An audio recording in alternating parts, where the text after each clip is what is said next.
नमस्कार। आज है दिन मंगलवार, तारीख 7 अप्रैल 2026 और आप देख रहे हैं न्यूज पल्स। आइए नजर डालते हैं आज के मुख्य समाचारों पर।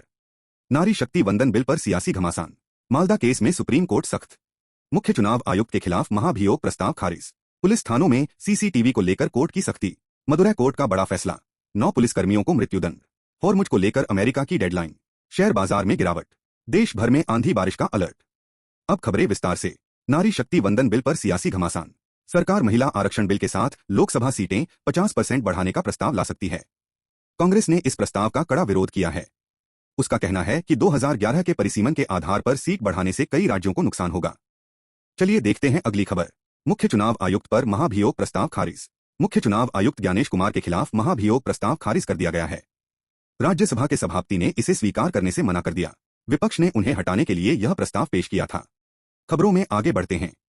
पुलिस थानों में सीसीटीवी पर सुप्रीम कोर्ट सख्त, सुप्रीम कोर्ट ने देश भर के थानों में सीसीटीवी की कमी पर चिंता जताई है। केंद्रीय गृह सचिव को तलब किया गया है। कोर्ट ने केरल मॉडल अपनाने की भी सलाह दी है। चलिए देखते हैं अगली खबर। मालदा केस में सुप्रीम कोर्ट की फटकार, पश्चिम बंगाल के मालदा में न्यायिक अधिकारियों को बंधक बनाए जाने के मामले में सुप्रीम कोर्ट ने कड़ा रुख अपनाया है। कोर्ट ने मामले की जांच स्थानीय पुलिस से एनआईए को सौंपने का आदेश दिया है। शीर्ष अदालत ने राज्य के मुख्य सचिव और डीजीपी को प्रशासनिक विफलताओं और चुनाव आयोग से सहयोग न करने के लिए कड़ी फटकार लगाई है। खबरों में आगे बढ़ते हैं। एसआईआर ट्रिब्यूनल पर सुप्रीम कोर्ट का निर्देश, सुप्रीम कोर्ट ने कलकत्ता हाई कोर्ट को 3 जजों का पैनल बनाने का निर्देश दिया है। यह पैनल मतदाता सूची से जुड़े मामलों की सुनवाई करेगा। सुप्रीम कोर्ट ने लंबित दावों और आपत्तियों को निपटाने का निर्देश दिया है। चुनाव प्रक्रिया को पारदर्शी बनाने पर जोर दिया गया है। चलिए देखते हैं अगली खबर। एयरपोर्ट सुरक्षा के लिए बड़ा कदम, केंद्र सरकार एयरपोर्ट सुरक्षा उपकरणों की जांच के लिए टेस्टिंग सेंटर बनाएगी। नागरिक उड्डयन सुरक्षा ब्यूरो BCAS और राष्ट्रीय रक्षा विश्वविद्यालय RRU के सहयोग से यह पहल की जाएगी। इससे सुरक्षा व्यवस्था और मजबूत होगी। यह पहल आत्मनिर्भर भारत की ओर एक कदम है। खबरों में आगे बढ़ते हैं। बीजेपी स्थापना दिवस, प्रधानमंत्री मोदी ने भाजपा स्थापना दिवस पर कार्यकर्ताओं को संबोधित किया। उन्होंने पार्टी को मां बताया और कहा कि बीजेपी हर चुनौती का सामना करने के लिए प्रतिबद्ध है। स्थापना दिवस को लेकर देश भर में बीजेपी कार्यालयों में कई कार्यक्रम हुए। चलिए देखते हैं अगली खबर। फार्मा और केमिकल इंडस्ट्री संकट से ईरान इजरायल तनाव का असर अब उद्योगों पर दिख रहा है। दवा बनाने में काम आने वाले पेंटा केमिकल की भारी कमी हो गई है। दवा बनाने वाले कच्चे माल की कीमत 50 से 200% तक बढ़ गई है। इससे दवाओं की सप्लाई प्रभावित हो सकती है। खबरों में आगे बढ़ते हैं। नई दिल्ली रेलवे स्टेशन का कायाकल्प, नई दिल्ली रेलवे स्टेशन को आधुनिक बनाया जाएगा। यहां एलिवेटेड रोड, कॉन्कोर्स, सबवे और मल्टी लेवल इंफ्रास्ट्रक्चर बनेगा। पुनर्विकास प्रोजेक्ट के तहत इसका क्षेत्रफल 6 गुना बढ़ेगा और यात्रियों को एयरपोर्ट जैसी आधुनिक सुविधाएं मिलेंगी। चलिए देखते हैं अगली खबर।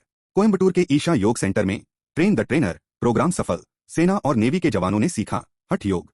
इस ट्रेनिंग का उद्देश्य जवानों को मानसिक शांति, आंतरिक संतुलन और शारीरिक मजबूती प्रदान करना है, ताकि वे देश की सुरक्षा में बेहतर योगदान दे सकें। अब वे अपने केंद्रों पर साथी जवानों को योग सिखाएंगे। चलिए देखते हैं अगली खबर। पटना का प्रोजेक्ट उड़ान, सफाई कर्मियों के बच्चों को अब फ्री में यूपीएससी और अन्य परीक्षाओं की कोचिंग मिलेगी। पटना नगर निगम ने यह पहल शुरू की है। यह सामाजिक बदलाव की दिशा में बड़ा कदम है। अब आगे बढ़ते हैं अगली खबर पर। ई साइकिल का कमाल, कटिहार के पवन यादव ने सस्ती ई साइकिल बनाई है। यह सिर्फ 7 रुपए में 100 किलोमीटर चल सकती है। यह पर्यावरण के लिए भी बेहतर विकल्प है। चलिए देखते हैं अगली खबर। मदुरै कोर्ट का बड़ा फैसला, तमिलनाडु के सथानकुलम में पिता पुत्र जयराज और बेनिक्स की हिरासत में मौत के मामले में 9 पुलिसकर्मियों को मृत्युदंड दिया गया है। कोर्ट ने इसे रेयरेस्ट ऑफ रेयर बताया। कोर्ट ने कहा यह फैसला भविष्य में ऐसी घटनाओं को रोकने के लिए एक निवारक का काम करेगा और समाज की अंतरात्मा को दर्शाएगा। अब आगे बढ़ते हैं अगली खबर पर। राजस्थान के स्कूलों में अब टीचर्स के साथ जजेज भी क्लास लेंगे। Empowering Rajasthan youth a legal literacy initiative 2026 योजना के तहत स्टूडेंट्स में विधिक जागरूकता लाने का प्रयास किया जाएगा। प्रदेश के 1400 जज, सिविल जज से डीजे कैडर चयनित 1400 स्कूलों में स्टूडेंट्स को साइबर सुरक्षा का पाठ पढ़ाएंगे। अब आगे बढ़ते हैं अगली खबर पर। ईडी का पीयूष ग्रुप पर बड़ा एक्शन, गुरुग्राम में 944 करोड़ की प्रॉपर्टी अटैच, 1,500 से ज्यादा बायर्स फंसे।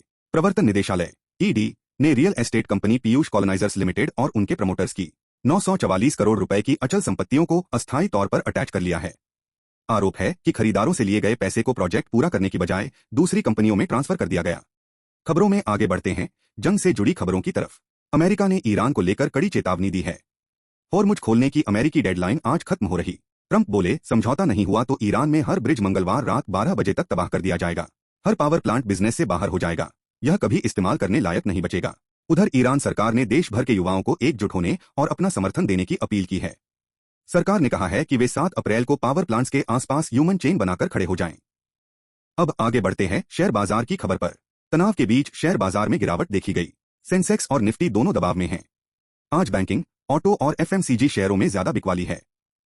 अब नजर डालते हैं देश के मौसम पर। देश के 20 से ज्यादा राज्यों में आज से आंधी तूफान और बारिश की संभावना है।